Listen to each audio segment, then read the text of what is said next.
Menurut Dr. H.J. de Graaf, sesudah pulang dari pengembaraannya atau waktu berguru dari negeri Pasai telah selesai, ia memperkenalkan diri kepada dunia, kemudian berkedudukan di atas bukit Desik, dan ia menjadi orang pertama yang paling terkenal dari Sunan-Sunan Giri yang ada. Di atas gunung tersebut seharusnya ada istana, karena di kalangan rakyat dibicarakan adanya Giri Kedaton atau kerajaan Giri. Murid-murid Sunan Giri berdatangan dari segala penjuru seperti Maluku, Madura, Lombok, Makassar, Hitu, dan Ternate. Demikian menurut penuturan de Graaf. Sedangkan pada babat tanah Jawa, murid-murid Sunan Giri itu justru bertebaran hampir di seluruh penjuru benua besar, seperti Eropa atau Rom, Arab, Mesir, Cina, dan lain-lain. Semua itu adalah penggambaran nama Sunan Giri sebagai ulama besar yang sangat dihormati pada zamannya. Di samping pesantrennya yang besar, ia juga membangun masjid sebagai pusat ibadah dan pembentukan iman umatnya. Untuk para santri yang datang dari jauh, beliau cukup membangun asrama yang sangat luas.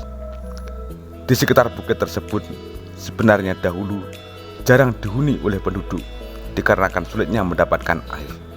Tetapi dengan adanya Sunan Giri, masalah air itu dapat diatasi. Cara Sunan Giri membuat sumur atau sumber air itu sangat aneh dan gaib. Hanya beliau seorang yang mampu melakukannya.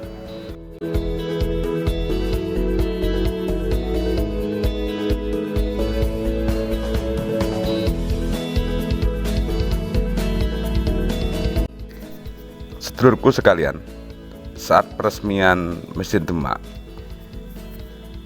Sunan Kalijogo mengusulkan agar dibuka dengan pertunjukan wayang yang pada waktu itu masih wayang beber, yakni gambar manusia yang dibeber pada sebuah kulit binatang. Usul Sunan Kalijogo itu ditolak mentah-mentah oleh Sunan Giri, karena wayang yang bergambar manusia itu haram hukumnya dalam ajaran Islam. Jika Sunan Kalijogo mengusulkan peresmian Masjid Demak itu dengan membuka pagelaran wayang, kemudian diadakan dakwah dan rakyat berkumpul boleh masuk setelah mengucapkan syahadat, maka Sunan Giri mengusulkan agar Masjid Demak diresmikan pada saat hari Jumat sembari melaksanakan salat Jumat. Sunan Kalijogo yang berjiwa besar tadi mengadakan kompromi dengan Sunan Giri. Sebelumnya Sunan Kalijogo telah merubah bentuk wayang kulit sehingga gambarannya tidak bisa disebut sebagai gambar manusia lagi, tapi lebih mirip karikatur seperti bentuk wayang yang ada sekarang. Sunan Kalijogo membawa wayang kreasinya itu di hadapan sidang para wali. Karena tak bisa disebut sebagai gambar manusia, maka akhirnya Sunan Giri menyetujui wayang itu digunakan sebagai media dakwah. Perubahan bentuk wayang kulit itu adalah dikarenakan sanggahan Sunan Giri. Karena itu Sunan Kalijogo memberi tanda khusus pada momentum penting pemimpin para dewa dalam pewayangan. Oleh Sunan Kalijogo dinamakan Sang Hyang Girinoto, yang artinya adalah Sunan Giri yang menata. Maka perdebatan tentang peresmian Masjid Demak bisa diatasi.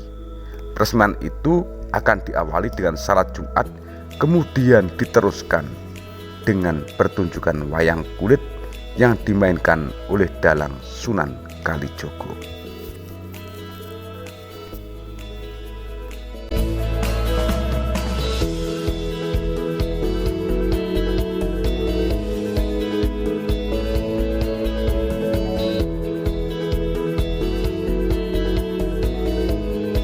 Sedulurku sekalian yang berbahagia, Sunan Giri memiliki jasa besar dalam perjuangan menyebarkan agama Islam di tanah Jawa, bahkan ke Nusantara. Baik itu dilakukannya sendiri sewaktu masih muda sambil berdagang, maupun melalui murid-muridnya yang ditugaskan keluar pulau. Beliau pernah menjadi hakim dalam perkara pengadilan Sesi Tejenar, seorang wali yang dianggap murtad karena menyebarkan faham panteisme dan meremehkan syariat Islam yang disebarkan para wali lainnya. Dengan demikian Sunan Giri ikut menghambat tersebarnya aliran yang bertentangan dengan faham Ahlus Sunnah wal Jamaah. Selain itu, keteguhannya dalam menyiarkan agama Islam secara murni dan konsekuen membawa dampak positif bagi generasi Islam berikutnya. Islam yang disiarkannya adalah Islam yang sesuai ajaran Nabi tanpa dicampuri kepercayaan atau adat istiadat lama. Selain itu, Sunan Giri di bidang kesenian beliau juga berjasa besar. Beliaulah yang pertama kali menciptakan tembang Asmorodono dan juga Pocung. Beliau pula menciptakan tembang-tembang dolanan anak-anak yang bernafaskan Islam, seperti Jamuran, Cublak-cublak Suweng, Jidungan, dan Delian. Di antara anak-anak yang bermain, ada yang menjadi pemburu dan yang lainnya menjadi objek buruan dalam dolanan jelungan. Mereka akan selamat dari kejaran pemburu bila telah berpegang pada tonggak atau batang pohon yang telah ditentukan lebih dulu. Ini merupakan permainan yang disebut julungan atau betengan.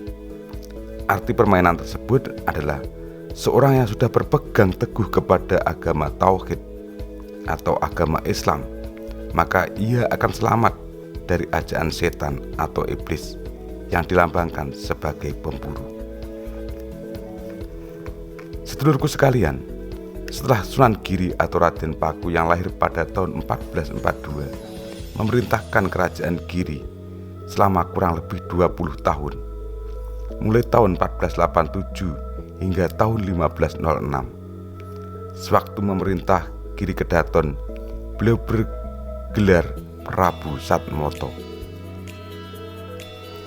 Pengaruh Sunan Giri sangat besar terhadap kerajaan-kerajaan Islam di Jawa maupun di luar Jawa.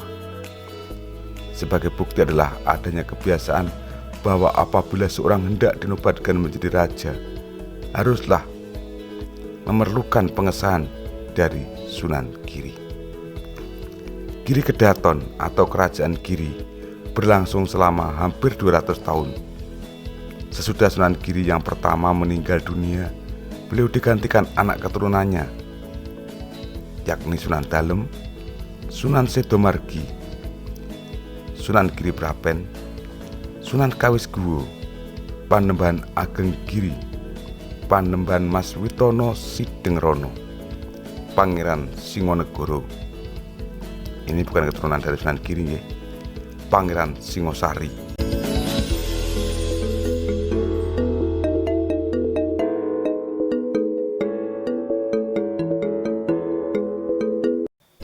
Sedulurku sekalian, sesudah Pangeran Singosari wafat pada tahun 1679, habislah kekuasaan Giri Kedaton. Yang tinggal hanyalah makam-makam dan peninggalan Sunan Giri yang dirawat oleh juru kunci makam. Meski demikian, karismanya sebagai ulama besar wali terkemuka tetap abadi sepanjang masa. Itu bisa kita buktikan dengan melihat jumlah para peziarah yang tiap hari membanjiri makamnya. Sedulurku sekalian, demikian dulu apa yang bisa saya sampaikan terkait perjalanan dakwah dari Kanjeng Sunan Giri. Nanti akan kita sambung lagi pada pertemuan berikutnya. Akhirnya teriring ungkapan onorino ono opo ono awan ono pangan. Salam budaya, salam rahayu, salam waras. Wassalamualaikum warahmatullahi wabarakatuh.